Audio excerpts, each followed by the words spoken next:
Little Landry by Mo Wanders. My life was pretty run-of-the-mill, at least until little Landry's accident. He was my little brother, you see, and named little Landry on account of being the little one of us two Landry brothers, and we were named Landry on account of being our Papa Landry's sons. Being the big brother, I had to look out for little Landry. We'd walk to school together. We'd go to the store together. We'd play games and watch movies together. Papa told us that we Landrys ought to stick together no matter what. And so we did. But I made a big mistake, the kind that no big brother ought to make. We were playing chase, little Landry and me, but too close to the road. He was just 6 then, and I was 11, so he didn't know any better. When I was it, he was running away from me and ran onto the road.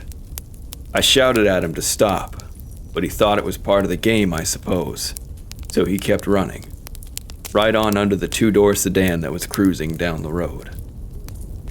It's hard to remember much of what happened right after that. I just know that 2 months later, we were back home, us 3 Landrys, but life wasn't so run-of-the-mill no more. Little Landry couldn't do much of anything no more. The doctors said he had broken his neck, broken his face, and cracked his cranium, and that it was a miracle he was alive. But they also said he might not really be alive at all, just sort of there, if you take my meaning. They told Papa Landry that he ought to put little Landry down with medicine. Papa Landry nearly got arrested then because he was so mad that the doctors told him such a thing. Anywho, we brought little Landry home with us because us Landrys ought to stick together no matter what. But he wasn't right no more. His eyes were open all the time, but it was just whites there, like the parts of the eyes you see with were rolled up into his head and wouldn't come back out. His mouth was open too, in some kind of lopsided, spread-too-far smile, like a clown gone drunk or something of the like. And the cuts and stitches from his accident had all kinds of lines and cracks running along his face that were all kinds of wrong. He just laid there in his bed, all day and all night, looking all creepy-like, not moving or speaking or anything, like he was dead. But he wasn't dead, because he still breathed. It was this sickly sort of crackling sound. And he ate, though you had to move his mouth for him, and he shit, though you had to clean his ass for him. Matter of fact, I had to drop out of school on account of little Landry needing someone to feed him and clean him. Papa said he had to work a lot so we could keep the house and afford little Landry's needs. So for most of the day, it was just me and little Landry at home. That was when I started to lose my marbles a bit.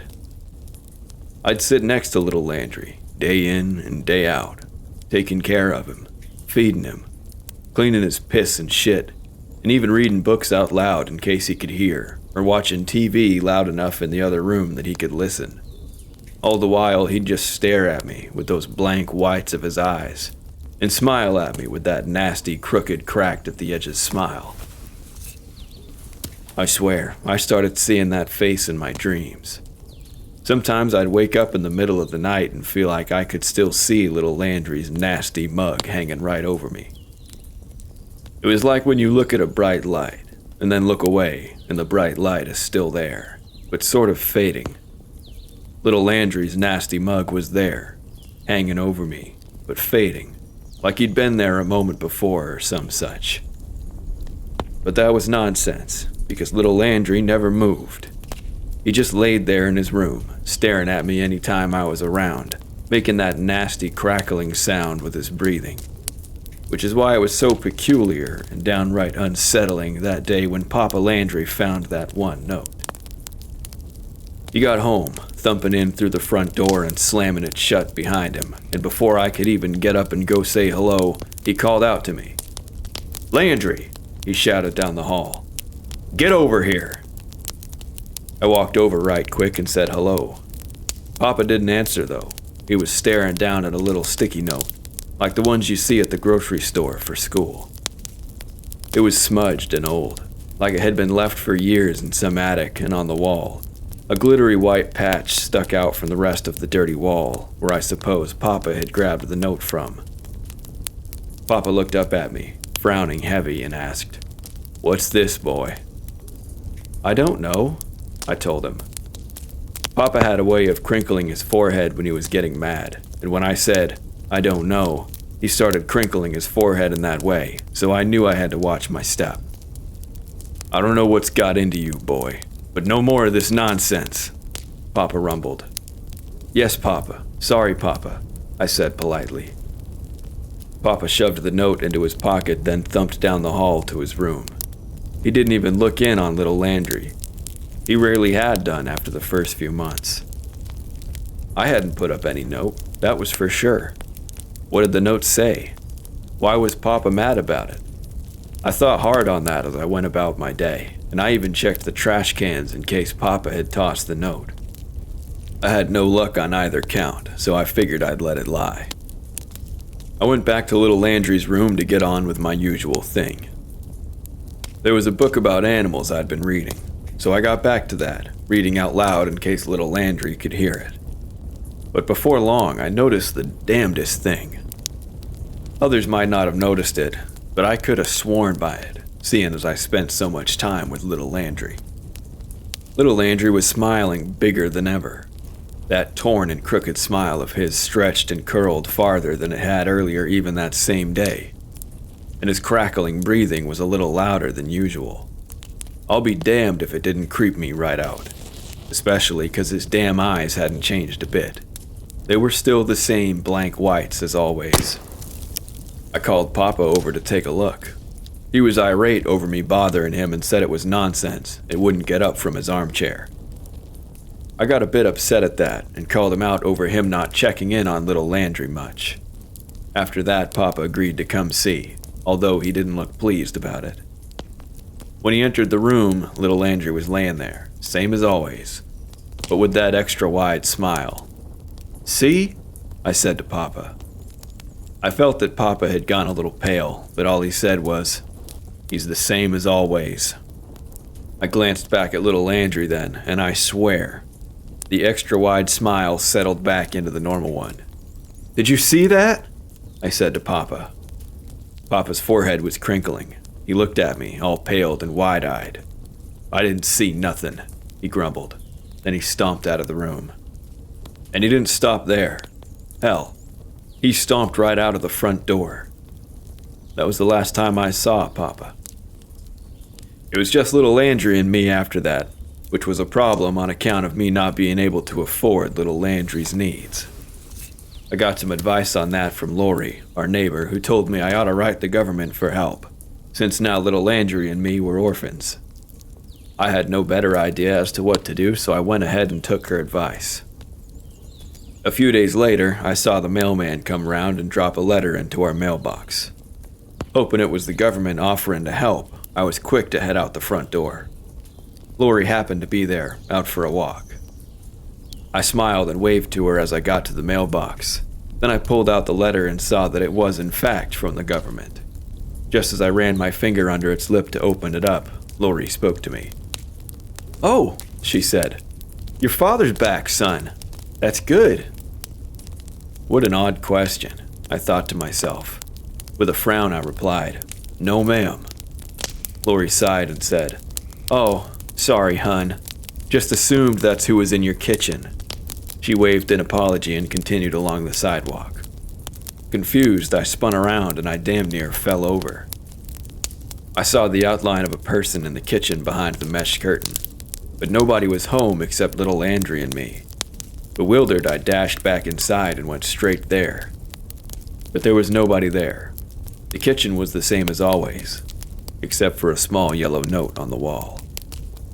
I snatched it, leaving a white patch that stood out from the rest of the dusty wall. I looked down, squinting as the paper crackled, and saw big words splayed across the faded yellow of the paper. Don't. Now that made no sense to me, and it sure as hell didn't answer for why I had seen a figure standing in the kitchen. Nearly wetting myself, I started creeping around the house, expecting to find someone standing around. The floorboards creaked something fierce as I went along, making me even more uneasy. There was nobody in the house, at least not the parts of the house other than little Landry's room. I had almost hoped I'd find some robber or some such in Papa's bedroom, but there was no one, leaving only little Landry's room for me to check. I was shaken as I crept towards his doorway. I'd gone in and out of that room dozens of times each day for as long as I could remember, but in that moment I was so scared I almost froze in place. After a long moment, I got to the edge of the doorway, and I tilted my head past it, peeking into the room. Little Landry was there, the same as always, and there wasn't anyone else in the room with him. I stayed frozen in the doorway, my eyes locked with that blank stare of his, imagining how he might have gotten up and walked to the kitchen, then stood there and just watched all creepy-like as Lori and me talked outside. But that made no sense. Little Landry never moved. He just laid there, staring blankly and smiling all day and all night. Maybe the figure we saw had just been a trick of the light, I thought to myself. I didn't quite believe that, but what else was I going to tell myself? I went back to the kitchen and got back to opening the envelope from the government. After I read the letter, I had to sit down for a while, just trying to make sense of things. You see, the government said that they wanted to send me to a boarding school where I'd be taken care of, and even said they'd cover the costs of it. That didn't sound so bad in itself, but the problem was that they also said it was time to pull the plug, so to speak, on little Landry. They said it would have to be my decision since Papa wasn't around no more. I was all shaken up, and honestly, that was mostly on account of me wanting to agree to it. Little Landry ran under that car way back when, 'cause I was a bad big brother, and now I was considering calling it good on his behalf and taking away what life he had left, making me an even worse big brother.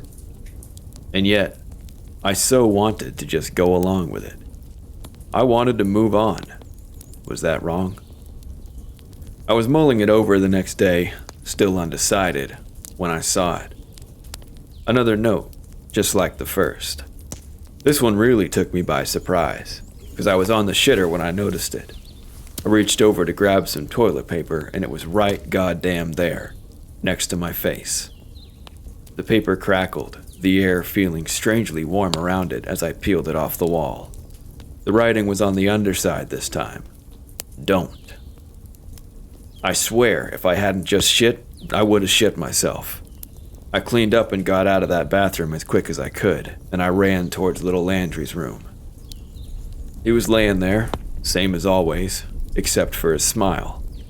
It was that extra wide smile again. I could have sworn. The sight of it made my hair stand on end, and honestly, I lost it then. I shouted at little Landry. "Cut the shit!" I roared at him. "Why won't you say anything or do anything?" I screamed. He just laid there, same as goddang always. I kept shouting, and unsurprisingly, he didn't respond in any way. Damn, I'm losing it, I thought to myself after that. I grabbed our phone and called up the number from the government letter that same day. I told them I was good to go along with their plans for me and little Landry. I just had to get out of there. It was 3 days before the hospital people came to take little Landry, and in those 3 days, there were notes. So many notes, all around the house. I was really losing it, I told myself as I tore the crackling notes off the walls, not even bothering to read them anymore. By the time the hospital people arrived, the walls were downright littered with those glittery white patches. And then little Landry was gone. They placed him on a stretcher and took him away to be put down. I thought I'd feel relieved, but I didn't. Not at all. I sat on the front porch with my bags all packed for the entire rest of that day as I waited for my ride to pick me up and send me off to boarding school. I expected I'd be nervous going into boarding school, but man, I was so rattled after everything that happened back home that I had no energy for that. When I got to the school, all I could think about was getting to my room and going to bed. After having a tour of the school and meeting my teachers, I was allowed to go to my dorm room. I had the room to myself, which was a relief because it meant I could go right to bed without being bothered. I didn't sleep good that night because I dreamt of little Landry. That awful smile of his, that crackling breathing, those blank eyes. At one point I woke up, and there he was again, that fading image of him, as though he were slouched over top of me just a moment past. I sat up and rubbed my eyes, my room dimly lit by the lamp at my bedside. And then I saw it. My bones just sort of melted as I stared across my room, at the wall opposite my bed. A small, pale, yellow note. I nearly choked on my fear as I inched off my bed. I tiptoed toward the note, feeling all woozy. I peeled the paper off the wall, leaving a patch that was less obvious than the ones back home, but still there. I held the note up to my eyes real close since it was tough to see in that gloom. "Bad brother," it said. Frozen in a carnal sort of terror, I lowered the note as I struggled for air, and then I noticed something on account of the dormitory wall being a lot cleaner than the walls back home. The white patch looked sort of odd. I leaned in, real close, bringing myself right level with the patch. And I saw that the patch wasn't really a patch. It was more of a hole in the wall, and the white that bulged from the opening had an outward curve to it and glistened a little in the light, like the white of an eye. And then I heard it, even though the paper was perfectly still in my hand. Crackling. Breathing. Thank you for listening to the story. I hope you enjoyed it. If you enjoyed it, please go check out Mo Wander's blog. I'll link it in the description. Hope you're staying warm this winter, and I'll see you next time. Goodbye.